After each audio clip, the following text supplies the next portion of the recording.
Welcome back to my YouTube channel. Hari ini ketemu lagi dan aku, Vanessa. Terima kasih buat kalian yang udah klik video ini. Nah, kali ini aku akan bikin video khusus untuk tips-tips kepenulisan yang tidak akan aku publish secara umum dan kalian cuma bisa akses di Valena Zona aja. Jadi, walaupun ini video dari YouTube, kamu bisa akses di Valena Zona dengan cara kamu beli koin di Valena Zona dan kamu akses video premium ini untuk kamu pelajari karena bakal banyak video-video kursus yang akan aku upload di Valena Zona. Biar kamu tuh kalau di Valena Zona nggak cuma sekedar menulis aja, tapi kamu juga belajar upgrade diri biar banyak pengetahuan yang kamu dapat di Valena Zona. Jadi kamu tidak jadi penulis pemula lagi kalau udah keluar dari Valena Zona, istilahnya kayak gitu.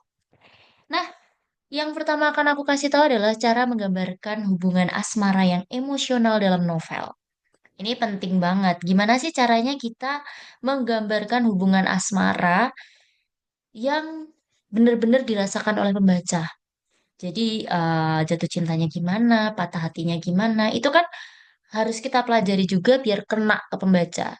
Oke, langkah pertama adalah kamu bisa memakai gejala fisik. Untuk membangun emosional dalam hubungan asmara, akan lebih baik jika kita benar-benar menggambarkan emosi yang dirasakan si tokoh, seperti jantung berdebar, kaki yang membeku, telapak tangan dingin, ingin menatap tapi malu, tapi terasa panas, gitu. Pipi terasa panas, wajah memerah, dan sebagainya. Kamu harus menguasai teknik show don't tell untuk bisa mendalami gejala fisik yang tokoh ini rasakan. Contoh, menggambarkan wanita yang sedang jatuh cinta karena dia bertemu dengan cowok idamannya. Ini kan apa namanya? Contoh ya, di bawah ini aja aku bacain. Lia mendekati dengan hati-hati dari balik vas bunga besar yang terpanjang dekat dinding ruang kantor. Kalian bisa bayangin tuh, si siapa? Lia itu lagi ngumpet istilahnya gitu. Ia mengintai seseorang yang sedang mengenakan seragam OSIS yang sibuk dengan sebuah dokumen sambil bercengkrama dengan teman sebayanya. Sebut saja cowok tampan itu Theo. Kamu udah kebayang belum? Kalau si Lia ini bener-bener kayak ngebet gitu pengen deketin si cowok tapi diem-diem gitu. Nah, ini kan udah kena banget ke pembaca karena kamu menggambarkan apa namanya keadaannya yang dia sedang hadapi saat itu. Jadi membuat pembaca tuh membayangkan gimana sih eh di sananya gitu, gimana sih keadaan yang dia rasakan di saat itu.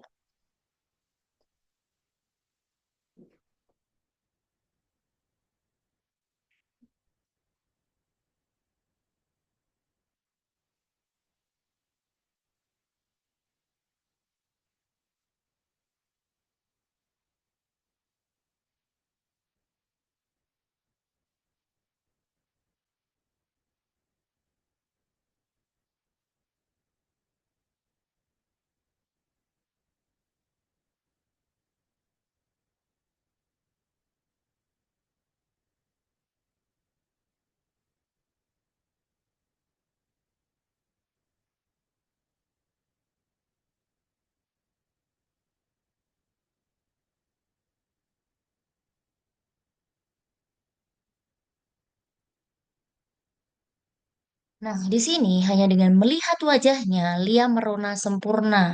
Senyumannya terpancar seperti matahari yang bersinar hari ini. Kalian udah ngerti belum nih? Lia merona sempurna. Senyumannya terpancar seperti matahari yang bersinar hari ini. Berarti dia tuh sangat-sangat apa ya bahagia ngelihat pujaan hatinya gitu walaupun dari jauh. Sadar sedang diperhatikan sang pria tampan menoleh. Ia yang selalu ramah dengan siapa saja mendekati gadis berbaju seragam yang sekarang berubah menjadi es batu ketika sosok Theo mendekatinya. Karena udah tergambar belum? Si Lianya ini berarti dia tuh kayak speechless gitu ya. Kayak nge-freeze istilahnya gitu. Nah, penjelasan di sini kita sudah tahu menggambarkan jatuh cinta dengan menjelaskan gejala fisik yang dirasakan setelah Lia. Jadi buatlah seolah-olah Lia itu kamu. Dan sebagai penulis, dalamilah tokoh Lia ini seperti kamu sedang mengagumi seorang pria. Jadi kamu tahu betul bagaimana perasaan Lia sebenarnya, dan di sisi lain kamu juga harus bisa menjadi Theo. Kamu buat ketegangan romantis seperti yang tergambar di otakmu sekarang. Aku yakin kalian pernah jatuh cinta, bukan? Jadi kamu harus bisa menggambarkan hal itu, guys. Kamu harus bisa menjadi banyak tokoh. Nah, biasanya kalau yang banyak tokoh gini tuh, ya emang kalau yang namanya penulis itu kita juga seperti sutradara, kita juga seperti aktor, seperti aktris. Jadi kita harus bisa semuanya. Itulah penulis. Nah, kalau kamu bisa menjadi semuanya, kamu akan benar-benar bisa menyampaikan secara sempurna ceritamu ke pembaca, guys. Oke, kita lanjut. Memakai perasaanmu sendiri. Nah, di sini menulis adalah bagian dari seni dan sebuah karya seni tidak jauh dari perasaan. Di awal kita harus menempatkan posisi tokoh itu sebagai kita sendiri. Mau menggunakan sudut pandang apapun, rasa harus ditumbuhkan dan kamu ciptakan ada di dalam tokoh yang kamu buat. Tahap pertama yang harus kamu lakukan jika kamu ingin menggambarkan emosi, menjalin hubungan dengan seseorang, buatlah dirimu seperti orang yang jatuh cinta dengan orang itu. Entah cinta diam-diam atau cinta yang vulgar alias terang-terangan, apakah kamu membuat tokoh wanita ini seorang pemalu atau seorang yang pemberani dan pengejar cowok sejati? Setelah kamu tentukan, hembuskan perasaanmu ke dalam tokoh yang ingin kamu buat. Jadi sebagai seorang penulis, kita tuh kayak pemahat patung. Kita akan menggambarkan patung itu seperti bentuknya apa? Cantik kah? Agresif kah? Jadi kita menciptakan tokoh tuh nggak cuma sekedar gambar doang, nggak cuma sekedar karakter doang, dari sifatnya kita gambarkan, dari cara berpakaiannya kita gambarkan, caranya jatuh cinta kita gambarkan. Nah, dalam keadaan jatuh cinta, penulis juga harus bisa ikut jatuh cinta. Disinilah kamu bisa menghembuskan perasaan itu ke karakter yang kamu ciptakan. Karena karakter ini kamu yang menciptakan gitu, bukan orang lain. Jadi harus kamu juga yang menghembuskan nafasnya di dalam situ. Sama kayak udah pernah dengar belum nih dari cerita ya kalau Tuhan itu membuat Adam dan Hawa itu kan ciptaannya. Dia juga memberikan roh, memberikan nyawa kepada Adam dan Hawa. Sama seperti karakter ini, guys. Karakter ini kamu yang bikin. Jadi kamu harus menghembuskan nyawa juga ke situ gitu. Biar pembaca tuh kerasa gitu kan. Oh iya ya, tokoh ini sedang jatuh cinta. Itu. Bukan sekedar perasaan cintanya saja yang mulai kamu hembuskan ke tokoh, tapi kamu juga harus menciptakan bagaimana dia menghadapi sebuah penolakan, kekecewaan, dan rasa sakit. Di sini kamu sebagai penulis harus berperan di dalamnya. Nah, ketika kamu berhasil menangis saat menulis ceritamu sendiri, jengkel saat membuat adegan, tandanya kamu berhasil membuat roh di dalam tokohmu. Bahkan ketika tokohmu jatuh cinta, wajahmu akan berseri-seri karena menggambarkan dirinya. Nah, di sini dulu aku pernah bikin novel yang cukup sempurna dan aku pernah karena cukup sempurna. Sempurnanya ini bukan novelnya bagus bukan, tapi tokohnya tuh terlalu sempurna. Terlalu sempurna itu apa? Dia tuh terlalu baik, ditolak, dia baik, tetepan sama orang itu, di apa namanya? Disakitin, dia tetap baik sama orang itu. Nah, menurut pembaca dulu aku diprotes. Kak, kamu tahu nggak bener-bener kayak baca fiksi beneran, maksudnya hayalan banget gitu loh. Kalau kamu buat tokoh yang dia ditolak nggak ada rasa marah, dia ditolak tetap baik sama orang, itu tuh kayaknya mustahil banget ya di dunia ini tuh nggak ada yang kayak gitu. Itu aku pernah dapat penolakan seperti itu. Nah, apa namanya? Dari situ aku jadi berpikir, oh iya, berarti kita harus bikin cerita itu realistis. Jadi cerita itu harus sesuai dengan kenyataan. Di situ aku mikirnya, oh iya, berarti aku salah ya. Nggak boleh ya bener-bener apa namanya. Kita memang bikin fiksi, hayalan gitu. Tapi jangan hayal banget gitu kan. Kalau ditolak ya nangis lah. Kalau kecewa ya kecewa gitu. Jangan kamu dikecewain terus buat tokohmu tuh bener-bener kayak orang kuat, kayak Wonder Woman gitu. Jangan keterlaluan gitu. Itu saran dari banyak pembacaku dulu. Nah, dari sini aku belajar, oh berarti yang harus aku terapkan ketika aku membuat emosional dalam karakterku, yaitu dia harus apa namanya bisa menghadapi penolakan, kekecewaan, rasa sakit itu benar-benar digambarkan, guys. Jadi jangan buat tokohmu terlalu sempurna. Harus ada kelemahan. Seperti adanya seorang manusia, manusia itu pasti punya kelemahan dan kelebihan. Nah, buat tokohmu itu juga seperti itu, gitu. Nah, tahap kedua, barulah kamu menciptakan tokoh pasangannya. Jangan membuatnya semua sempurna. Kan, aku udah bilang jangan membuat sempurna. Tapi kamu harus membuatnya memiliki kelemahan yang nantinya bisa dilengkapi oleh sosok wanita yang mencintainya ini. Kamu harus memikirkan bahwa sebuah emosional dalam asmara tidak akan jauh dari ketidaksempurnaan si tokoh itu sendiri. Jadi misal tokoh pasangannya kamu ingin buat bertolak belakang sekali dengan tokoh ceweknya, berarti ceweknya harus punya kata kunci yang bisa disukai oleh cowoknya. Ini akan menciptakan hubungan emosional dalam hubungan asmara di novel kalian. Contohnya tuh kayak gini loh Kak. Guys, jadi misalnya si cewek ini kamu buat introvert, dia nggak mau keluar kamar, dia nggak mau apa, dia susah untuk bergaul dengan orang luar, sedangkan si cowoknya ini adalah ekstrovert. Dia tuh sangat pandai bergaul, dia punya apa namanya teman yang banyak. Nah, ketika mereka bertemu, mereka saling melengkapi. Ketika si ceweknya ini pengen jadi ekstrovert, maksudnya pengen punya teman banyak yang ngajarin si cowok. Ketika cowok ini kepengen tahu dunianya si cewek introvert itu seperti apa gitu kan, si ceweknya ini pun bisa berbagi dengan dia gitu. Jadi inilah yang membuat hubungan emosional dalam asmara di novel itu semakin kerasa. Jadi kamu bener-bener mendalami hal itu tuh apa ya? Ya bener-bener riset. Jadi kamu kalau kepengen bikin emosional asmara di dalam novel ya kamu harus bener-bener riset. Gimana sih caranya aku bikin karakter yang saling melengkapi antara satu dan yang lainnya? Itu harus kamu ciptakan sendiri. Nah, caranya menciptakan itu gimana, Kak? Banyaklah membaca. Banyak sih yang bilang, katanya kalau banyak membaca nanti takut diplagiat gini-gini. Tergantung penulisnya, guys. Ya kan? Kalau kamu baca 10 buku, gak mungkin kamu akan fokus dengan satu buku, guys. Jadi kamu akan, otakmu itu akan merekam segalanya, dan dia akan mengolah sendiri, dan akan menciptakan sesuatu yang baru dengan sendirinya. Jadi nggak perlu takut bahwa pikiranmu itu plagiasi atau enggak.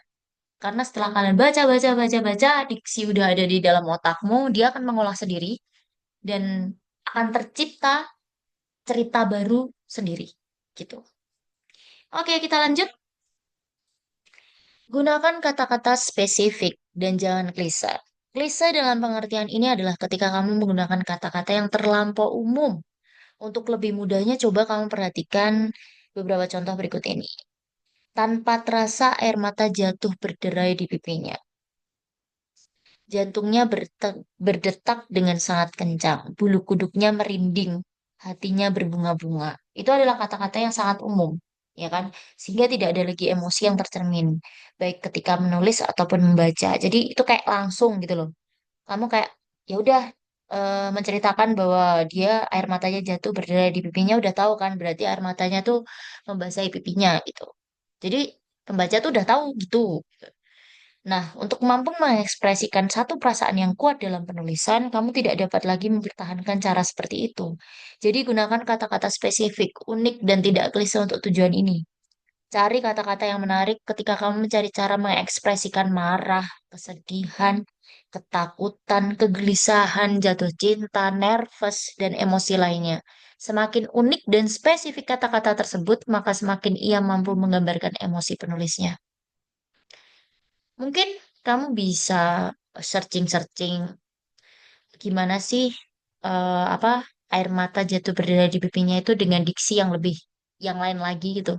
Biar orang tuh apa namanya gak langsung menuju ke situ. Aku sih pernah baca kalau air mata yang jatuh itu bisa bulir bening yang jatuh. Bulir bening, bulir bening itu air mata. Itu kan udah beda lagi kan konteksnya. Terus ludah itu saliva. Nah, jadi ada banyak diksi yang bisa kalian ulik untuk membuat rangkaian kata-kata indah dan membuat kalian bisa menuliskan emosional di dalam asmara yang kamu ciptakan di dalam novel. Gitu. Nah, di sini ada contoh. Jarak yang begitu dekat membuat rambutnya menyapa kedua kening mereka. Hingga angin berdesir pelan dari relung hati dan menyampaikan manik mata yang penuh dengan maksud lain. Ini menggambarkan hati yang berdebar saat bertemu dan berkatan. Bener nggak? Jarak yang begitu dekat membuat rambutnya menyapa kedua kening mereka. Rambutnya tuh nyapa gitu kan, hingga angin berdesir pelan dari relung hati, ya itu deg-degsir maksudnya kan, dan menyampaikan manik mata yang penuh dengan maksud lain. Mereka saling curi-curi pandang gitu kali ya. Nah, ini menggambarkan hati yang berdebar saat bertemu dan berdekatan dengan orang itu, berbinar lah matanya kan kayak gitu. Terus yang kedua, kaki jenjang Liana terasa keluh, tak bisa berpindah ketika sosok pria tampan yang tinggi dan rupawan itu mendekatinya. Ia sadar pria itu tak ada maksud tertentu, tapi selalu memperlakukannya dengan tidak terduga. Mata gadis itu seakan tak mampu diam, bergeser tidak jelas, ingin menghindar tapi tak bisa bergerak, sedangkan pria tampan berseragam seperti menghunuskan pedang dari tatapan matanya. Ini menggambarkan nervous atau grogi.